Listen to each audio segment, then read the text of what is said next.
ప్రేమ, యేసుని ప్రేమ.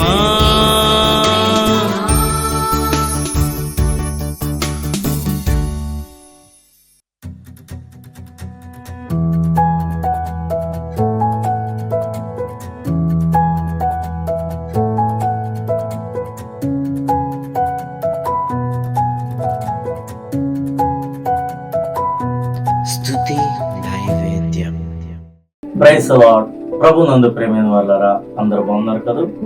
122 కీర్తన 4, 5, 6 వచనాలు మనం ధ్యానం చేద్దాం.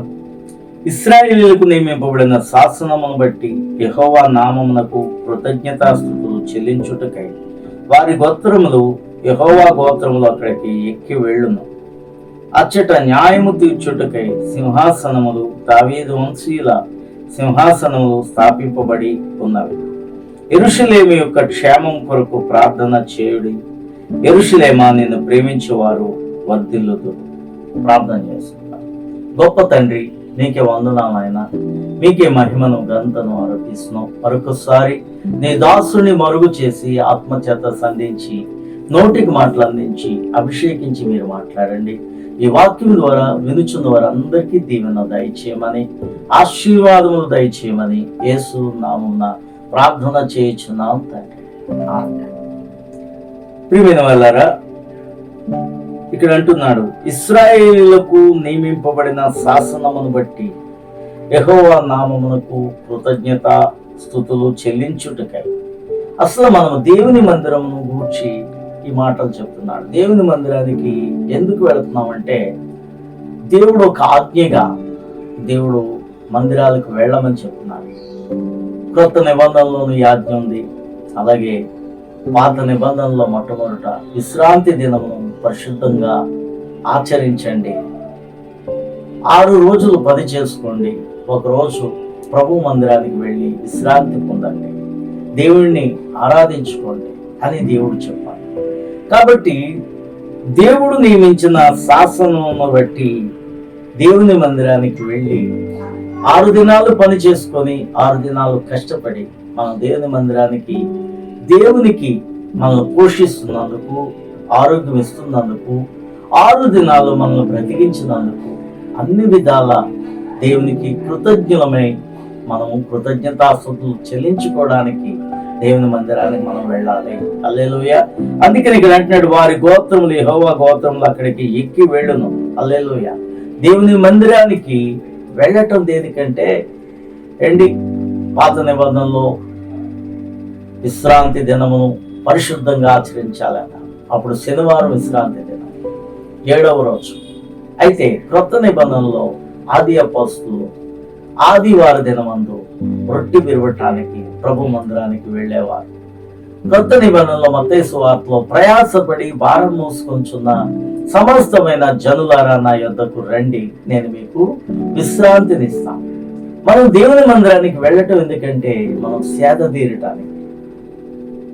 ఏ యొక్క మిషన్కైనా, ఏ వస్తువుకైనా 24 గంటలు దాన్ని వాడేస్తుంది, పాడైపోతుంది.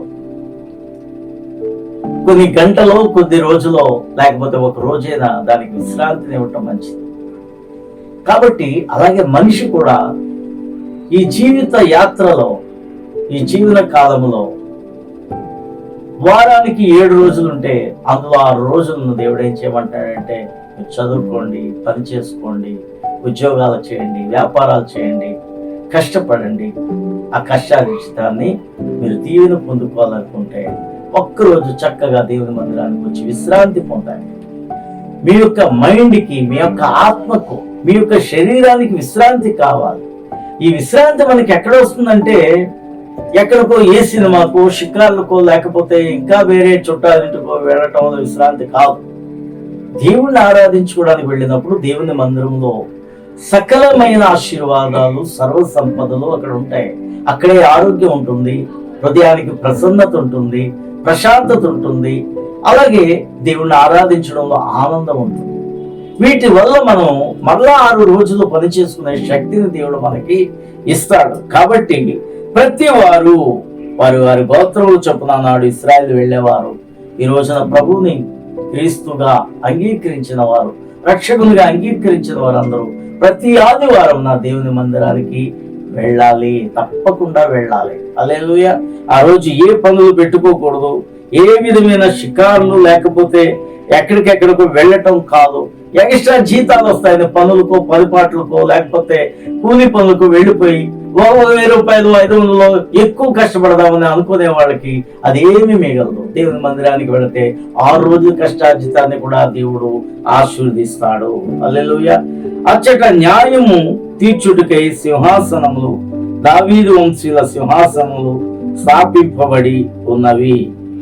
యెరూషలేము యొక్క క్షేమం కొరకు ప్రార్థన చేయుడి. మరి దేవుని మందిరానికి వెళ్ళటం వల్ల అచ్చట న్యాయము తీర్చుడికై సింహాసనములు, దావీదు వంశీయుల సింహాసనములు స్థాపింపబడి ఉన్నాయి. నిజమే, దేవుని మందిరంలో సింహాసనాలను కూడా స్థాపిస్తారు. అంటే మందిరంలో సింహాసనం ఉంటుందని కాదు, అక్కడ చేసే ప్రార్థనల వల్ల ప్రభుత్వాలు ఏర్పడతాయి, అధికారాలు వస్తాయి. కాబట్టి ఏది ఏమైనప్పటికీ కూడా దేవుని మందిరంలో సంఘము ఏకీవించి ప్రార్థన చేసినప్పుడు నువ్వుండే గ్రామానికి, పట్టణానికి, నువ్వుండే ప్రాంతానికి ఆశీర్వాదం అవుతుంది. మనం దేవుని మందిరానికి వెళ్ళటం వల్ల రాజ్యములు స్థిరపరచబడతాయి, సింహాసనములు స్థిరపరచబడతాయి. ఎవరు అధికారంలో ఉండాలో దేవుడు నిర్ణయిస్తాడు. దేవుని మనం ఆరాధించడం వల్ల, దైవ సన్నిధిలో మనం ఉండటం వల్ల. ఇక్కడ అంటున్నాడు, యెరూషలేము యొక్క క్షేమం కొరకు ప్రార్థన చేయుడి. యెరూషలేమా, నిన్ను ప్రేమించి వారు వర్ధిల్లుదురు. దేవుని యొక్క మందిరం యొక్క క్షేమం నిమిత్తం ప్రార్థన చేయాలట. యెరూషలేము కోసము ఈనాటి క్రైస్తవులు కూడా ప్రార్థన చేయాలి. ఎందుకు ప్రార్థన చేయాలంటే యెరూషలేమును బట్టి, ఆ షాలోం మందిరమును బట్టే, ఆ శాంతికరమైన మందిరమును బట్టే, యూదా గోత్రమును బట్టే రక్షణ అనేది మనకి దేవుడిచ్చాడు. ఆనాడు ఇశ్రాయేలీలు, యూదులు దేవుణ్ణి అంగీకరించకపోవడాన్ని బట్టి అన్యుల వైపు దేవుని యొక్క దృష్టి మరల్చబడి దేవుడు మనందరికీ, ఆయన నమ్మిన వారందరికీ రక్షణ కలుగుతుందని, ఆయన బిడ్డలం అవుతామని, ఆయన కుమారులుగా దేవుడు మనకు అధికారం ఇచ్చాడు. కాబట్టి మనము కృతజ్ఞత కలిగి ఆ యెరూషలేములో ఉండే ఆ దేవుని మందిరాన్ని గురించి ప్రార్థన చేయాలి. ఇశ్రాయేలీల కోసం మనం ప్రార్థన చేయాలి, యూదుల కోసం ప్రార్థన చేయాలి. ఆ యెరూషలేము క్షేమం కోసం ప్రార్థన చేస్తే మనకు వచ్చే లాభం ఏంటంటే మనం వర్ధిల్లుతాము. కాబట్టి ప్రియమైన వాళ్ళారా, నీ వెళ్ళే మందిరం కోసం ప్రార్థన చేసుకోవాలి, యెరూషలేము మందిరం కోసం ప్రార్థన చేయాలి, ఇశ్రాయేలీల యొక్క క్షేమం కోసం ప్రార్థన చేయాలి. వాళ్ళు ప్రభువుని అంగీకరించే మనసు రావాలని వారి కోసం ప్రార్థన చేయాలి. అక్కడ పాడైపోయిన లేకపోతే కూల్చబడిన మందిరం మరలా కట్టబడాలని ప్రార్థన చేయాలి. అట్టి దీవెనలు మనం పొందుకోవాలి. కాబట్టి ప్రార్థన చేద్దాం, వర్ధిల్లుదాం, దైవ ఆశీర్వాదాలు పొందుదురుగాక. ప్రార్థన చేసుకుందాం. మహాపరిశుద్ధుడైన మా తండ్రి, నీ కృపలో మమ్మల్ని జ్ఞాపకం చేసుకొని ఈరోజు మాట్లాడే నీ మాటలను గ్రహించు జ్ఞానము ప్రతి ఒక్కరికి దయచేయమని యేసు నామమున ప్రార్థన చేయించున్నాం తండ్రి. ఆమేన్. ఈరోజు పుట్టినరోజు జరుపుకుంటున్న బి హనోకును దేవుడు దీవించి ఆశీర్వదించును గాక. మరొక సంవత్సరం దయాకిరీటిగా దేవుడు ధరింపజేశాడు.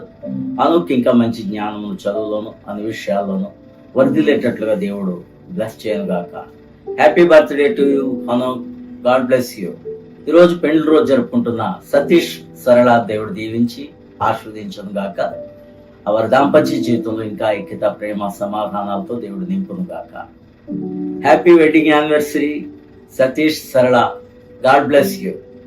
ఈరోజు రక్షణ పుట్టినరోజు జరుపుకుంటున్న చంద్రావతి గారిని దేవుడు దీవించి ఆశీర్వదించును గాక. వారి రక్షణలో ఇంకా కొనసాగి ఆత్మీయతలో అన్ని విషయాల్లో వర్ధిల్లుదురు గాక. గాడ్ బ్లెస్ యూ చంద్రావతి గారు.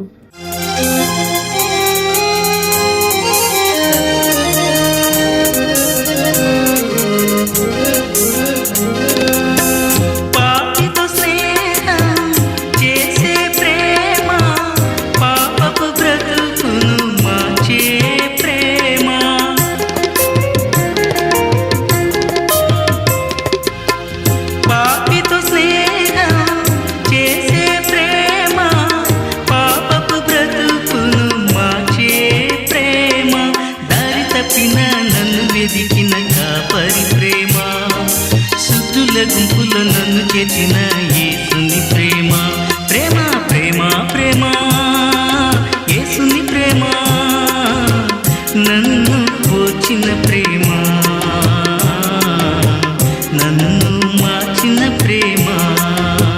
నన్ను ఓర్చిన ప్రేమ